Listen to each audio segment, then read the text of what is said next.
আমাদের সংস্কৃতি, আমাদের সংস্কার সর্বদা থাকবে আমাদের সাথে। ভারতের মহান গ্রন্থ আর কাব্যের সম্পূর্ণ সংকলন। সাবস্ক্রাইব করুন তিলক। এটা কার শঙ্খ বাজছে? কে আমাকে যুদ্ধের জন্য ডাকছে? কার মৃত্যু ওকে আমার নগরে টেনে নিয়ে এসেছে?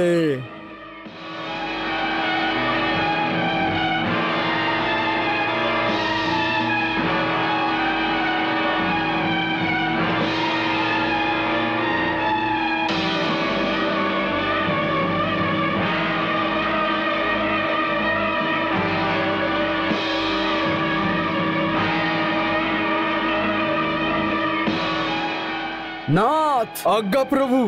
যাও দেখো কে নিজের প্রাণের আহুতি দেওয়ার জন্য আমার নগরে এসে গেছে। ওকে ওর ধৃষ্টতার জন্য শাস্তি দাও, মৃত্যুদণ্ড। যথাজ্ঞা।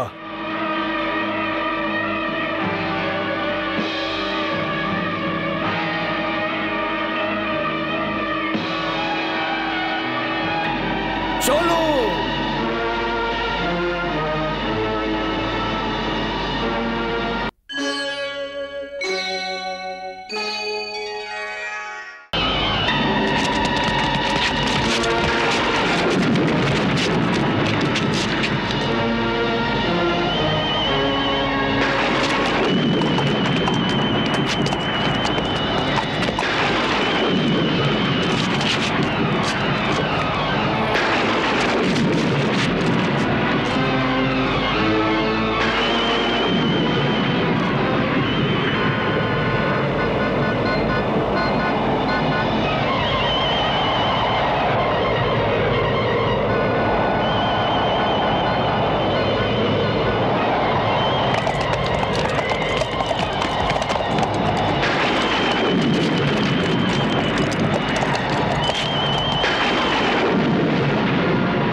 প্রভু, প্রভু, দুর্ভাগ্য হয়েছে।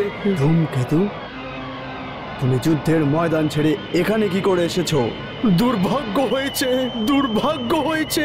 দ্বারিকা থেকে কৃষ্ণ এসে আমাদের সমস্ত সৈনিক বলকে বিনাশ করে দিয়েছে। আমাদের সমস্ত সৈনিকরা মারা গেছে। ওই দৃষ্ট গোয়ালার এত দুঃসাহস কি করে হলো আমার নগর প্রাগ জ্যোতিষপুরের ওপর আক্রমণ করার? নিশ্চিন্ত রূপে ওর মৃত্যু আমার হাতেই লেখা আছে। আমি স্বয়ং ওকে বধ করব। দৃষ্ট গোয়ালা, সাবধান, আমি আসছি।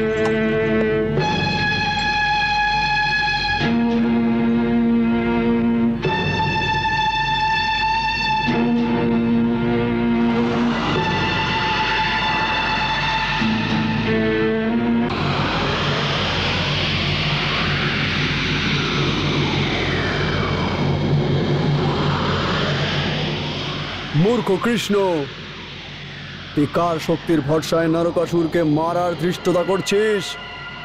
তুই কি জানিস না দেবতার রাজা ইন্দ্র আমার ভয়ে ভীত হয়ে এখান থেকে পালিয়ে গেছে?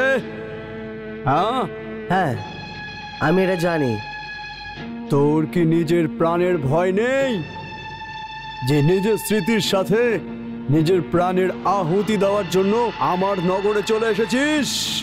ভয়ভীত তো সে হয় যাদের কোনো মোহ থাকে নরকাসুর। হ্যাঁ, তোর এই অট্টা নিজেই বলছে যে তুই ভয়ভীত আছিস। ভয়? ও আমি? তুমি কি এটা জানো না, স্বর্গের লোকের দেবতারাও আমার নাম শুনে থরথর করে কাঁপতে থাকে। যারা নিজের স্বয়ং প্রশংসা নিজের মুখ থেকে করেন ওরা নিশ্চয়ই ভয়ের শিকার হয়। আরে তুই যদি আমার প্রশংসা শুনতে চাস তাহলে স্বর্গলোকে গিয়ে দেবতার কাছ থেকে শোন। দেখ, এই দেখ আমার কানের কুণ্ডল, এর মধ্যে স্বর্গলোকের দেবতার সম্পূর্ণ সম্মান বন্ধক আছে। এটা জানি আমি। তাহলে তুই অকারণে আমার সৈন্যদের কেন বধ করেছিস? অকারণ না, এই সব তোমার অধর্মে তোমার সাথী ছিল। আমি যা কিছু করি ওটাই ধর্ম অনুযায়ী করে। তুই কোন অধর্মের কথা বলছিস গোয়ালা?